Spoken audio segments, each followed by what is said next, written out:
All right, well, hello everyone. It's digital host A.J. Wuest welcoming you back to Before the Four. Of course, the live stream where I go through some of 48's top news stories and then some before our 4 o'clock newscast. Happy Friday, everyone. We have finally made it to the end of the week. But first, let's take a look at the weather here in the Tennessee Valley as we head into the weekend. We're expecting a slight cool off compared to these past couple of days, that's for sure. But let's turn over to 48 First Alert Chief Meteorologist Brad Travis for what to expect. Brad? Well, good Friday afternoon. We have made it to the weekend. Lowered the rain chances for the weekend too. Just doesn't look too aggressive. The temperatures are actually down a bit. The humidity's high, but overall, just stay hydrated out there. Don't cancel any outdoor plans, but just be aware of some lightning out there. We got quite a few thunderstorms here just after 3 o'clock this afternoon. Some towards Hampton Cove. Strong thunderstorm in Fort Payne. Keep in mind these only stick around for about 30-40 minutes or so. Everything's tracking to the north. Most of you will see at least a breeze from some of these surrounding showers and thunderstorms. Some of you may not see any rain at all, though. I'll just put it that way. Decatur looking good. Wheeler Lake, probably going to be a lot of lake traffic out there this weekend. Just a few isolated showers and storms, mainly in the afternoon, shutting off during the evening. Just a very humid and hot weekend. Right now we've got an area of showers and storms to the north of us along a stalled frontal boundary. It's not making its way here, but this deep tropical moisture continues to move to the north, and as it does so, we'll see additional showers and storms probably through about 8 o'clock this evening. Here's your Saturday. We start off partly to mostly cloudy, 76. And then thunderstorm chances are there, but again, it's not going to be all that widespread. Here's a look at it. Mostly cloudy Saturday morning. Looking at a southwest wind around 9. We did have a little bit of a breeze today, even before the showers and storms, and it's mostly sunny tomorrow afternoon.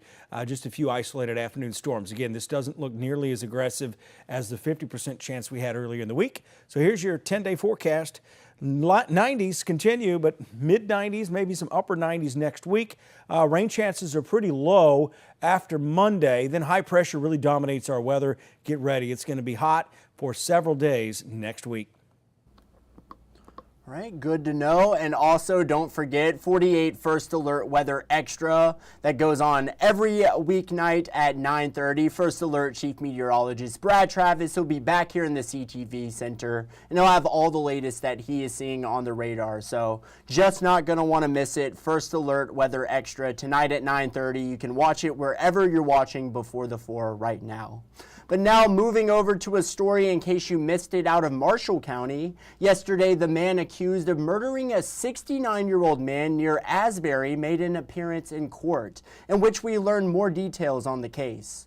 It was an Anaya's Law hearing, and today we learned that the suspect has since been denied bond. 48's Callie Neese on yesterday's hearing. It was a quiet day in the courtroom as testimony painted graphic pictures of the murder of 69-year-old Jerry Anderson that not only left the family speechless, but the defense too. I really don't know what to say. I'm sort of kind of lost for words right now. It's been bad. 28-year-old Rafael Camacho Jr. is charged with Jerry Anderson's murder on Brothers Road earlier this month. Investigators testified today that a friend of Anderson found him dead inside of his trailer, noting the trailer had been locked from the outside.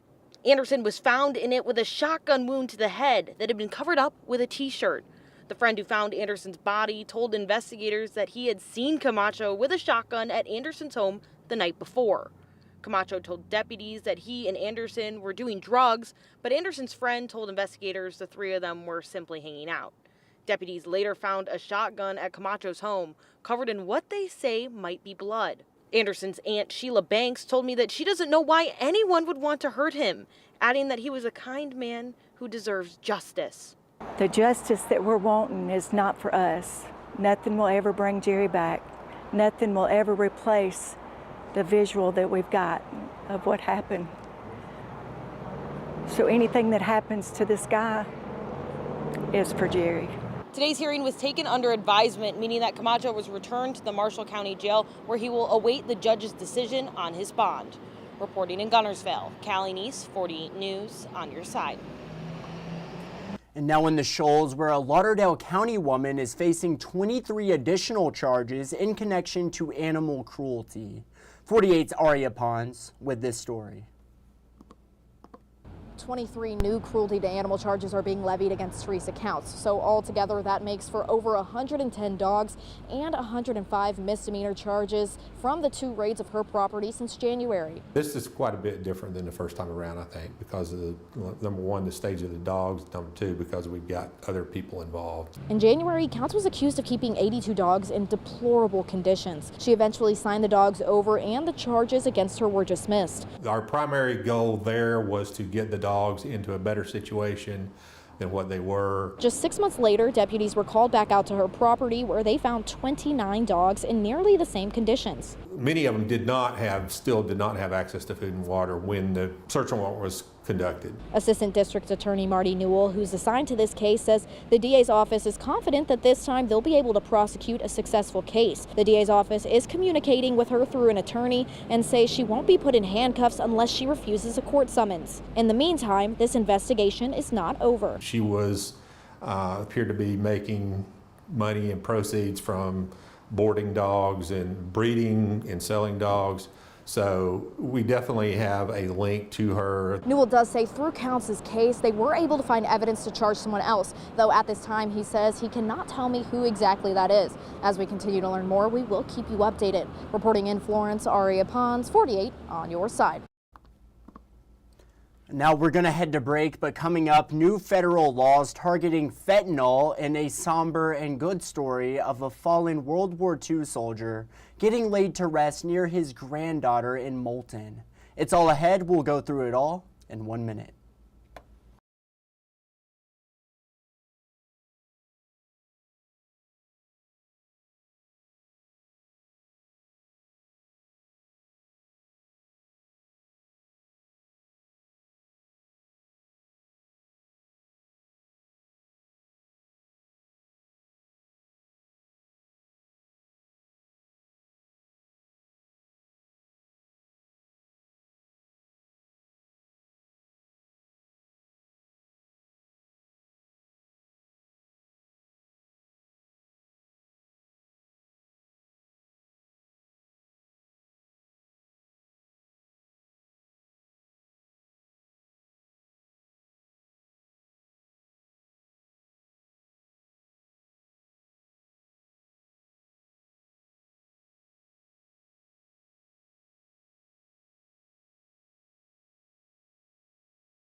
All right, break is over. Hello, everyone, and welcome back to Before the Four. Now let's talk about fentanyl.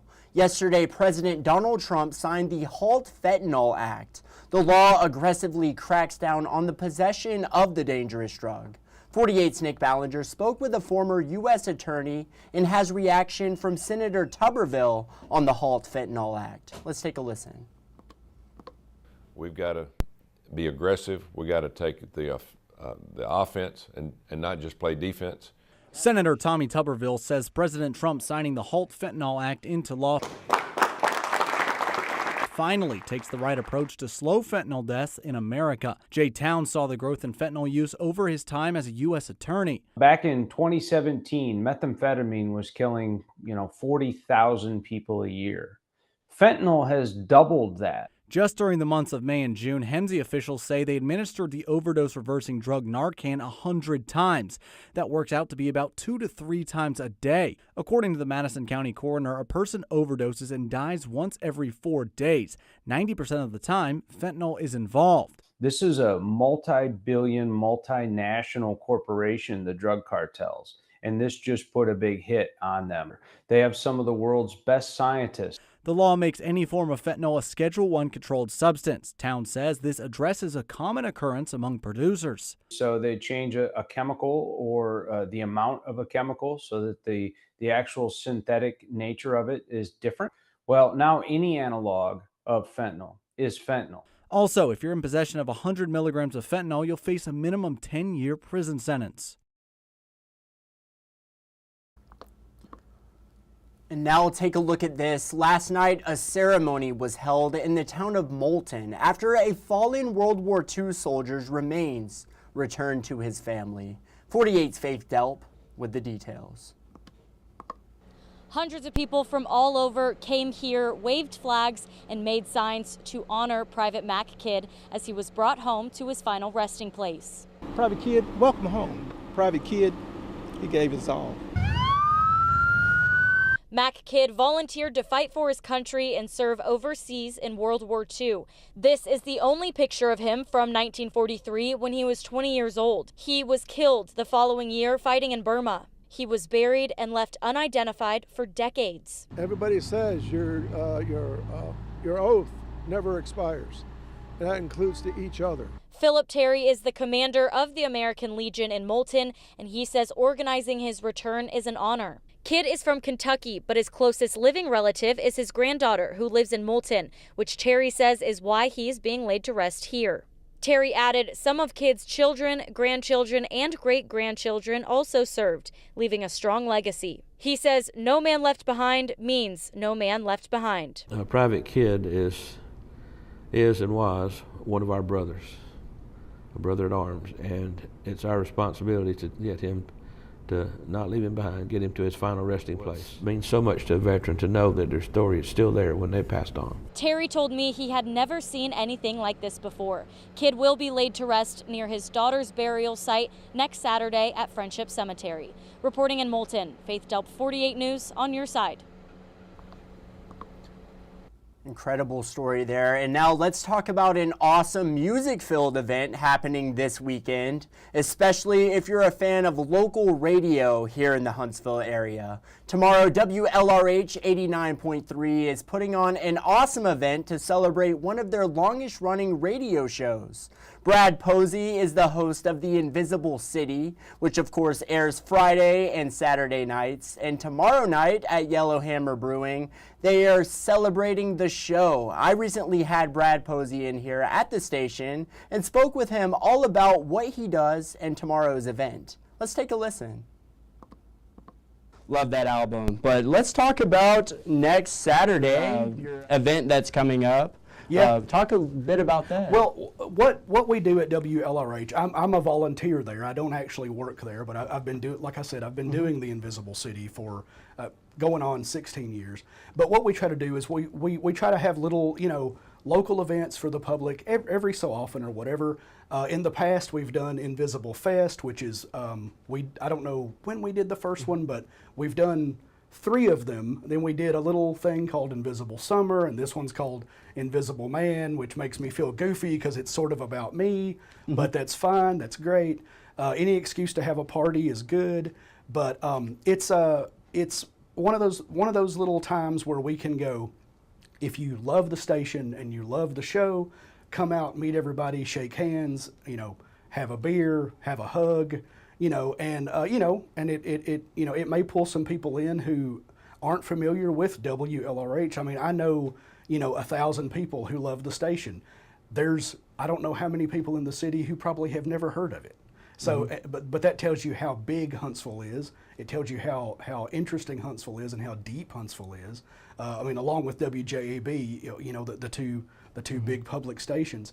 Those people are really serving the community and have for a long time. This is just an excuse for us to get to say, hey, here we are, come out, get to know us. And so this event is, I'm going to have some of my art there. I made a playlist of some of my music and some other local music that will be playing throughout. So this is July 19th from 6 to 8. And then my big, stupid, hardcore punk metal band is going to play. That's right. At the end of the evening, about 7:30, something like that. The guitars are really loud and the lyrics are really silly. It's not a tough guy kind of thing. It's like bad comedy, kinda. I love that. The Wrong Brothers. Yes, sir. The Wrong Yes, Brothers. sir. Yeah.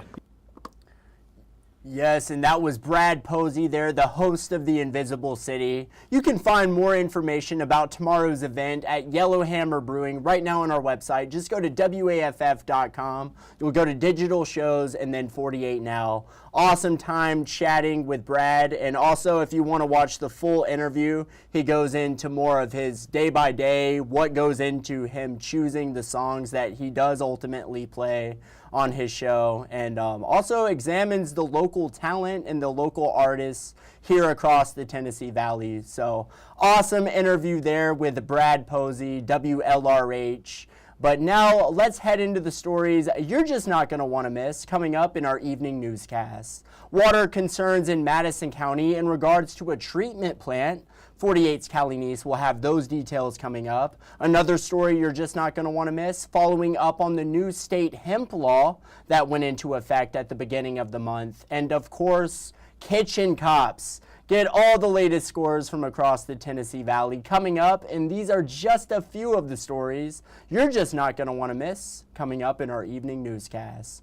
And now it is time, of course, for Facebook Fun. And we're throwing it back a little bit. We have the circle box set up here. This was, of course, yesterday's 48 Facebook question of the day, but you all had super awesome comments.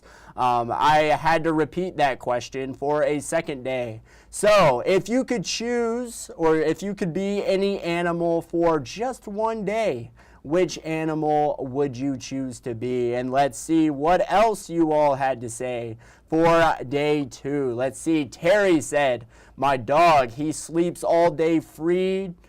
Food, no bills, steak, chicken, and anything else I eat. It is a life. Honestly, being a dog would be incredible. You get to eat. You don't have to worry about bills or anything. You get to sleep all day. Awesome, awesome job there. But let's see what else you all had to say. Marcia said a horse. Interesting. I'm not seeing too many horse comments on yesterday's 48 Facebook question. She's always wanted one, and she loves to watch them run. Absolutely. They are gorgeous animals. No doubt about it. Marcia, thank you so much for commenting. And let's see. Pearl said, let me see. I'm going to go with a kangaroo. Interesting. They don't have to dodge cars nearly as much. And also, would be awesome to be a kangaroo. You will never lose a fight, kind of like the silverback gorilla. Kangaroos are some fierce animals if you ever try to fight them. I hope you wouldn't try to fight a kangaroo. You also have a pocket, which always comes in handy. Always, you might have your cell phone or your wallet on you, and you're like, I don't have a pocket to put this in. If you're a kangaroo, you don't have to worry about that. So awesome there. Thank you so much for commenting, Pearl. Let's see. Paula said an otter.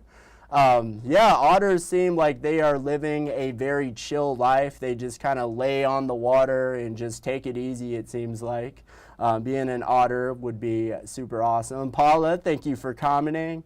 And let's see, the last comment, Tommy said he would want to be a raccoon, a trash panda, because that's my spirit animal. My wife says because I'm always raiding the pantry and the fridge. Tommy, I think me and you both would be raccoons as our spirit animal because, yeah, I'm always raiding the fridge as well. But it's interesting, Tommy has a lion as his profile picture, but he said a raccoon is his spirit animal. I just found that interesting. But Tommy, thank you so much for commenting. And everyone who commented on our 48 Facebook question of the day, thank you so much. It always makes my day.